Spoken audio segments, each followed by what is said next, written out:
questions for Coach Lesley. So Jordan, obviously good and bad out of what you've seen, not just this week, but 2 games. So take us through both sides of the good and bad. I mean, the good was I thought we'd come out slow, and then we responded after the break. Our front seven continues to play well. Happy with that. Secondary wise, here's the bottom line, and I know I'm gonna be asked about it. And I'll take all the darts people want to throw at me. That's fine. I'm a big boy. All right, but plain and simple, few. All right, not all. We got guys got to play better, and that's what it is. And that's nothing that I'm not saying anything to y'all that I haven't said to them in a group setting, individually. All right, and they know what the consequences are, and we're gonna be some demotions and promotions, and that's as simple as I can make it. Like, talk about corrections all we want to, or cleanups. We got just a couple guys got to play better, and that's it. Are they capable? Yeah, they're capable. Yeah, they're capable. And that's the ultimate evaluation of guys that that either make mistakes, whether it's practice, and then it carries over into a game. Those are the demotions. But the guys that don't, and then it's for whatever reason in a game, those are the guys that are capable. And they've done it. They can do it. And they got to play better. And I'm never going. And let me clear this up. I'm never going to sit up here and I'm single a player out. I'm not going to do that. All right. But again, I'm not saying anything to you guys, okay, that I haven't said to them or to the group, and they know, they understand. They're young men. Good side of that is your run defense has looked solid. Good against Penn State, really good this past week. Is it as good as it appears? I mean, everything's got to continue to improve. And I think that's the biggest thing that we talk about week to week.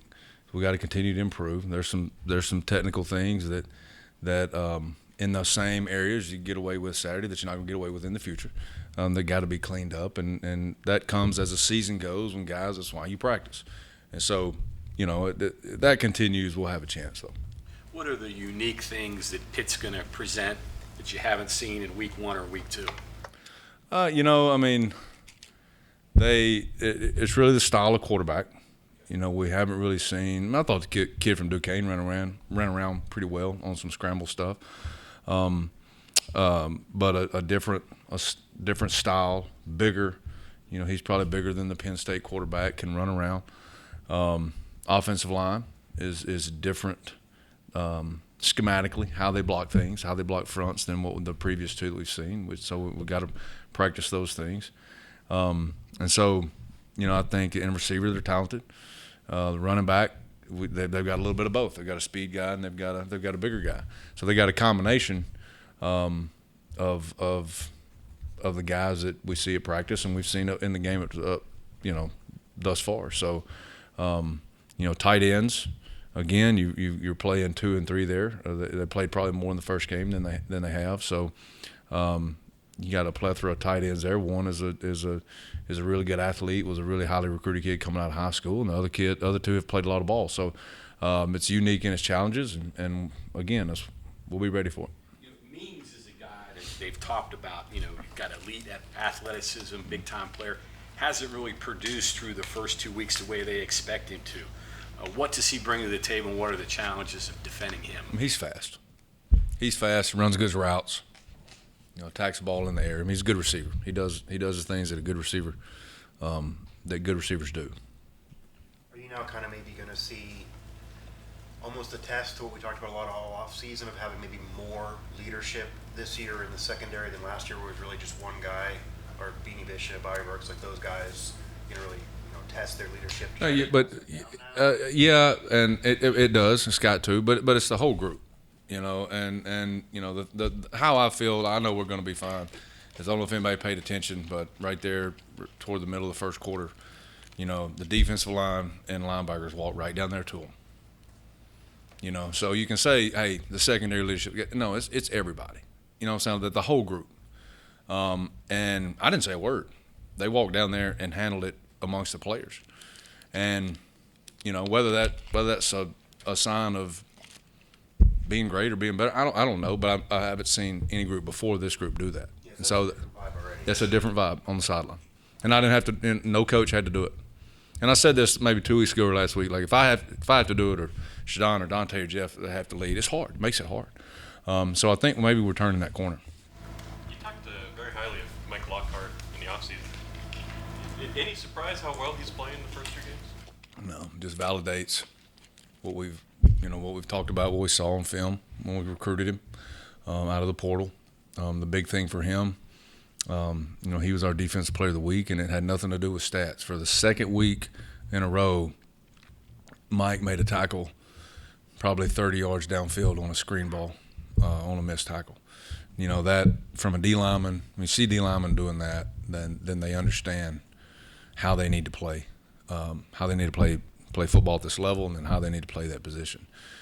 So really, really happy with Mike, and you just got to continue to grow and continue to get better, and find those plays all over the field, whether it's pass rush and the run game, but that kind of effort, like that'll win. You'll win more than you lose with that. How about Tommy?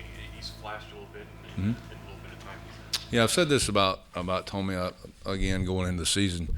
I can't remember which one you guys asked me, but the thing about Tommy is he cares probably as much as anybody on our defense about the product that's on the field and how he practices and the questions he asks and the study that he does. And he's not perfect, and very few of them are, but it like Tommy really cares. Like it matters. How he plays matters to him. How he practices matters to him. So, I think we got a good one there. We got him for at least 3 more years. So, really excited about him. You were happy with how Faturma played the first game. How did he do game 2? All coming off that. He did fine. He did fine. We rotated a bunch of guys. We were able to play a lot of guys and by design, and probably cut into some reps of some of those older guys, which we were hoping would happen. So he played well, and the thing about Faturma is what he is. He holds a point. Again, that's when we took him from Penn State, and I really thought he was leaving there. Although it's kind of out of position, and now I think we've got him in more of what allows him to be successful. And I say be successful instead of making plays, because there's a lot of the times those guys, Hammond Russell's the same way. Like they do things that don't show up on the stat sheet, and so thought he played well. How's Trey Latham been at the Good. starting back? Good. Pleased with where he's at going into game 3. And you guys have heard me say that I thought that was the one guy that had to we had to get a meaningful, a positive going into the season. He had to play well, and he has. You played a lot of young players. I mean, guys that are going to redshirt this year more than likely. So what did you see? Neil mentioned Corey McIntyre. Ben Cutter played, though he's probably going to play. So what did you see out of those guys who are first game action type things? So way more good than bad.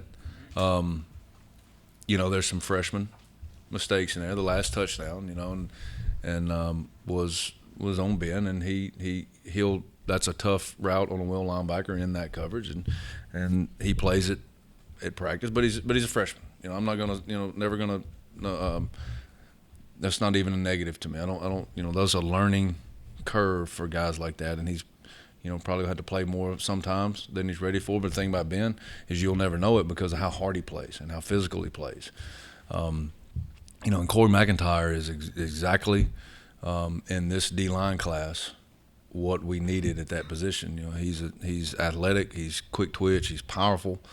We knew we had some bigger guys coming in, and you guys have heard me talk about staggering in recruiting with different skill sets and body types, and that's by design. And he's exactly what we wanted out of that. He's a little more of the, kind of like Darius, can move, can be quick, can play a number of different positions, and he's going to be a really, really good player for us. So Jurkovich didn't really have a good game against Cincinnati, but it being his 6th year, I assume you think he'll bounce back, right? Like he's not a young guy that would let that affect him. No, he's he's a projected draftable quarterback and has been, Was unlucky, I think, as a couple years ago with some injury. Kind of had to fight back from that, but he's been around enough. He's a good quarterback. Is there anything Cincinnati did that you can try to take away? I mean, I think he only completed 10 for 32 passes. No, not that. And I'm a little bit into it, not as deep as I will be, by the time we get into tonight and watching the cut-ups.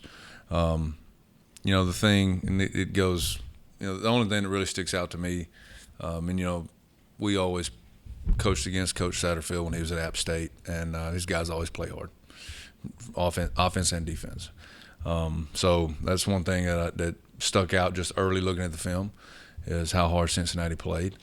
I don't think they really did anything special to get whatever those numbers were. I didn't even pay attention to that, but I don't think they did anything special. They went up, got up on them early, and had to hold on late. I mean, Pitt fought back within a 6-point game. So made some plays there coming out of halftime, but I don't think they did anything special. Cincinnati's D-line, that's the strength of their team.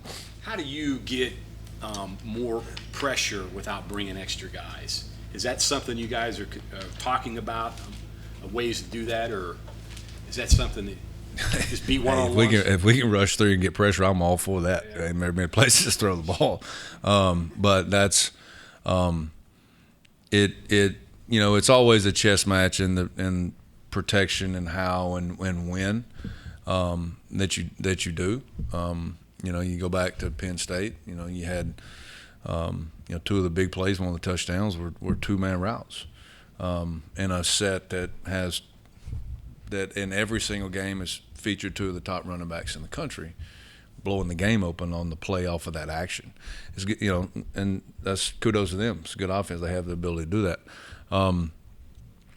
So you got to pick and choose your spots. But I think that the more we grow, we have the ability to get some pressure with some traditional, D-line rushes, 4-man rushes, whatever it is. Jordan, Malachi, looked like he probably solidified things a little bit in the secondary. I think he threw it 5 or 6 times. No completions, which is good. Kind of the right guy at the right time there.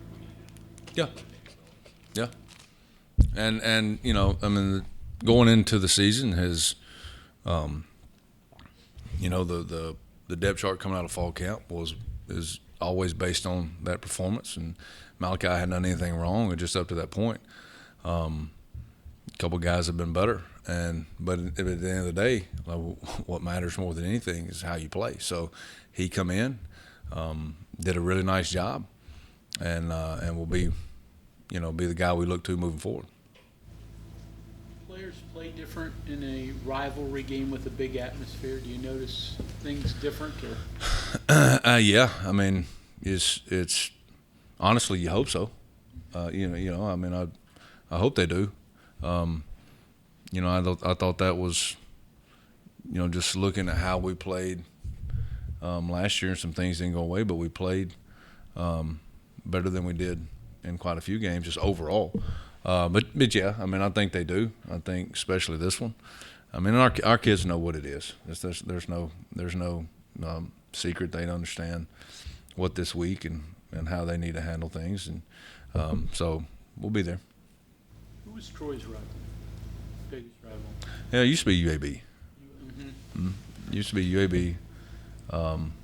As the Sun Belt come in, it was probably South Alabama, and then always the best game, at least in my tenure there, player and coach, was always UL Lafayette. They were always really good. Okay, thank you very much, Coach. Thanks, guys.